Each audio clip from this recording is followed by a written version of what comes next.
What's going on, everybody? I hope you're well and welcome back to another YouTube video. Hope you've had a great week. I'm going to do a little bit of education today. I'm going to talk to you about the phase that I'm currently in and a phase that probably most people are actually in at the minute. How would you set up your training? How do you set up your nutrition?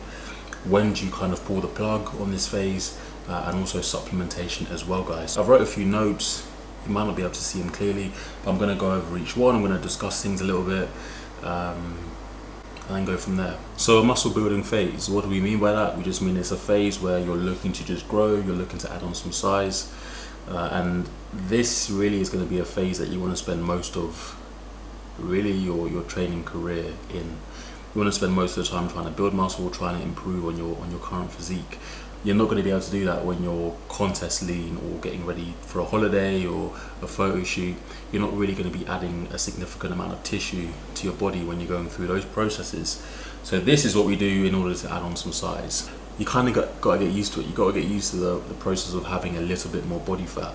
I deal with quite a few inquiries where people have this idea that you're going to grow and get bigger whilst also getting leaner, and that process, even if you're using PEDs, is going to be very, very difficult and very near enough impossible. Yeah, there's things to bear in mind there. So you're going to spend most of your time in this state. You're going to be carrying a decent amount of body fat, and it's something that we kind of psychologically have to get ready for. Training, as I've said before, has to be focused around your needs. It has to be focused around your needs. If you're somebody who's had experience in training before, let's say you've done a photo shoot, you've dieted before, you've done a holiday prep, you've got lean before, you're going to be in a position where you now know what your weak points are, so you can tailor your programming around that. If you're somebody who's completely new to this process, you're somebody who just needs to get in the gym and just get stronger. You're somebody who's 17, 18 years old, you're very, very skinny, you're coming from a position similar to mine when I first started training. You literally just need to get in the gym and you just got to get stronger. That's literally what it is. And then your schedule, if you're one of those people, can literally just be built around what else are you doing in the week. When do you work? When's your family time? When do you spend time with friends? And you can just develop your routine around that. There's many options in terms of training splits. You've got push-pull legs, upper lower body, full body, bro splits, so split into different body parts. These all work. The main thing is just ensuring that you're getting stronger and you're adherent to the plan. So don't feel as if push-pull legs is better than the bro split or vice versa, or upper lower is better than full body. It all just depends on kind of what you enjoy, and yeah, really, it's all just about enjoyment and just what fits into your routine. So you can see here as well, if you're somebody who's a little bit more experienced, I've wrote here high volume on weak body parts. So for example, with me, I train legs twice a week, and I also do a lot more volume on my legs than I do through my chest. Once again, you need to kind of tailor your programming around those weak points and address it by doing a little bit more volume through them. What you can do with that as well, so essentially with the amount of sets you're doing, you might start off doing, let's say, 4 sets a week on your quads, like week 1 of your program. And then as the time goes on, you might increase the amount of sets you're doing through your legs. So week 1 it might be 4 sets, week 2 it might be 5, week 4 it might be 6, week 6 it might be 8.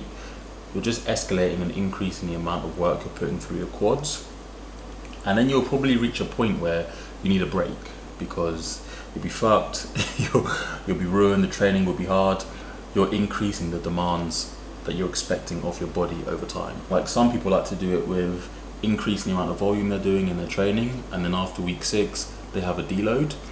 Some people, like myself, like to take it kind of spontaneously. Well, not spontaneously, but what's the word? It's like I know by a feeling when I need to take a break from the gym. I might be able to go 10 weeks of hard training and not need a deload, whereas sometimes I might be able to just go 4. So it all depends on kind of how I'm feeling. But again, it depends on the person. Either way works. Everybody really, for 99% of people, at some point they need to have a break from the gym, or they need to back off from the gym in terms of the amount of work you're doing. So there's the first 3 points. The last point of your training is you need to log your lifts, and at a minimum log your compound lifts. So compound lifts is just movement at two joints. So your like squats, your bench pressing, your deadlifts, your rows, those sort of movements, absolutely log and ensure that over time you're getting stronger.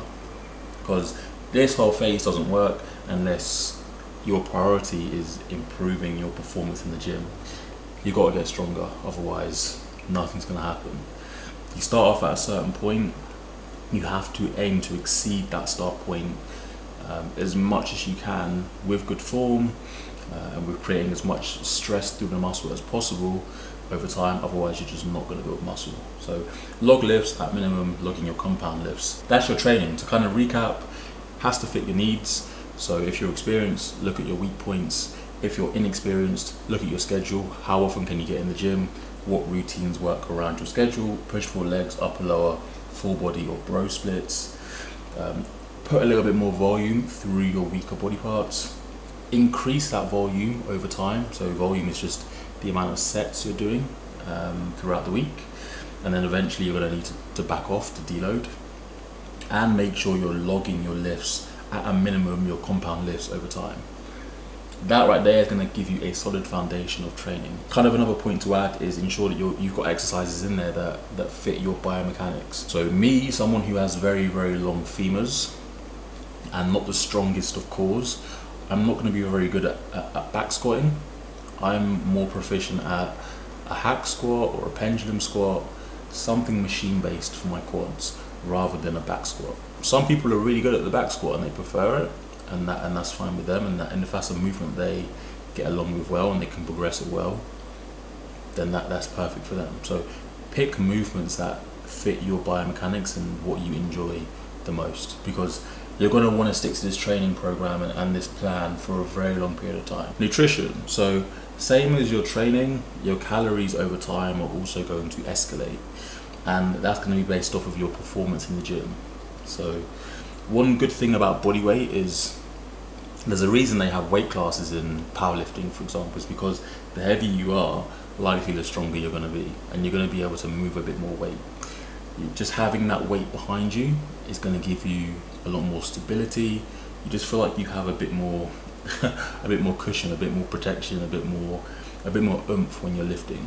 For everybody that's contest prepped or gone on an aggressive diet or lost a good chunk of body fat, you'll notice that your strength, especially on movements where you're kind of pushing off of yourself, like a bench press or a shoulder press, it drops pretty quickly once you haven't got that body fat and that weight behind you.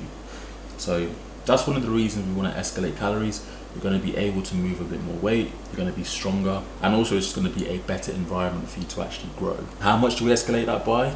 Well, typically for my clients and for myself as well, I want to be increasing my body weight by about 10% every single week. Let's say you're 100 kilos, you want to increase your body weight by a kilo every single week. Kind of just that's a bit of a guideline, but if your food is giving you kind of that increase in weight every week, where you're averaging about a kilo increase each week, that's a pretty good spot to be. If you're 100 kilos, 10% of your weight. If you're 70 kilos, 0.7 each week. If you're 50 kilos, half a kilo each week, and that's kind of max. What sort of foods do we want to go for? You want to be consuming a good amount of carbohydrates, and you want to be ensuring that you're taking in low volume foods that have a decent amount of calories. So taking advantage of liquids. I know people slagged him off a lot for it, but Hunter Labrada, if you watch his channel and watch his video, was on his full day of eating, a lot of his meals were shakes. And shakes are a good idea because it allows you to get calories in without actually having to eat and consume food, because having solid food obviously increases the amount of volume of that meal, whereas a drink is easy to get down, right? Shakes, things like orange juice, apple juice, that sort of thing, cereal bars, granola, these foods it's not a lot of volume, but they give you a decent amount of calories. You also have the option with your nutrition as well to track your calories or have a meal guide. Me personally, I got on better with a meal guide because I didn't really have to think about the food I was eating each day.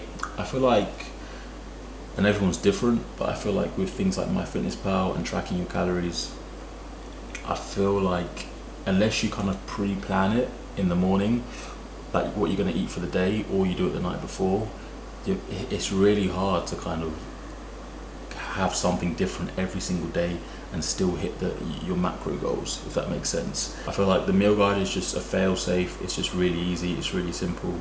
And if you're a bodybuilder, I think part of that kind of part of the endeavor is you got to be doing the same shit each day. And I think if you can't do that, I don't know. Yeah, I just feel like a meal guide just makes things a little bit easier and a bit more convenient. I've wrote here as well, avoid caffeine. Not that caffeine's a bad thing, I'm not saying that, but caffeine suppresses your appetite. So me personally, in this current phase, I'm really hesitant to have coffee. I've also wrote a note at the bottom as well with regards to supplementation, so this is a reason why I don't also take stimulant pre-workouts as well during my off season or the muscle building phase. And I've wrote here at least a gram of protein per pound. So I wrote here 1 gram per pound of protein. So you actually have 1 gram of protein per pound of body weight. So if you're 250 pounds, 250 grams of protein, and that's going to be more than enough. I think could have a bit more. There's a lot of guys that do have a bit more than that, but in my experience, I think that's more than enough. Meal timings, so having a bit more carbohydrates around training window. Carbohydrates are our main source of energy. If we're having carbohydrates before training, it's going to help us with our performance and energy levels. Also carbohydrates post-workout as well, it's going to help aid in recovery as well. So these are all things that we can consider if we kind of want marginal gains. Supplementation, creatine, multivitamin and whey, and you could probably fit an omega-3 on there as well. And then I've just wrote here, no stimulant pre-workouts. I just usually go for non-stim because it doesn't contain caffeine, which is going to have an effect on my appetite. Just to recap, calorie surplus based on kind of your performance. If strength is going up, there's probably no need for you to unnecessarily increase your calories and get unnecessarily fat essentially.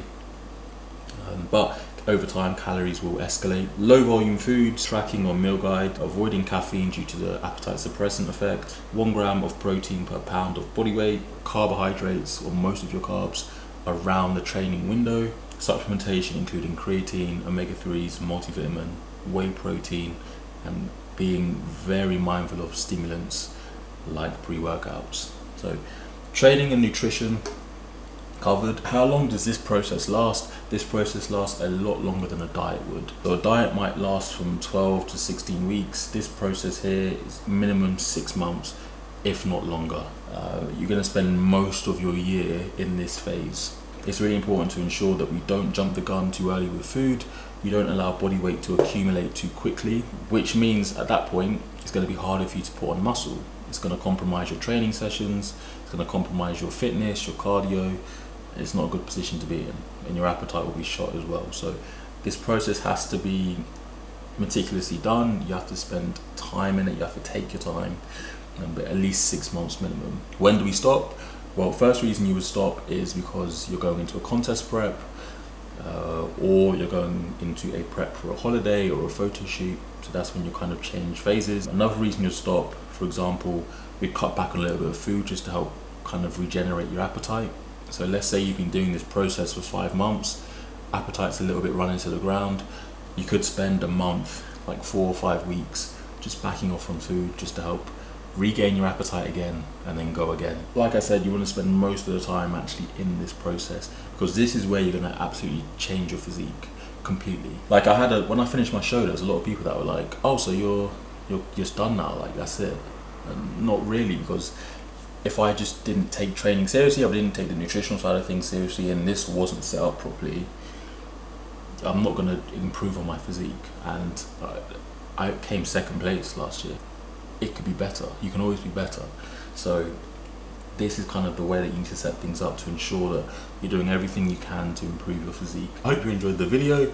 Again, something a little bit different, something more educational, and hopefully you can take a lot more value out of this than just watching me train. But I do have a good video for you coming up next week. I've actually got a session with Josh Gould's Ginger Training tomorrow, so I'm going to get that filmed and you guys can watch that collab next week. But yeah, hope you have a good week. Subscribe, you know what to do, and I'll see you soon.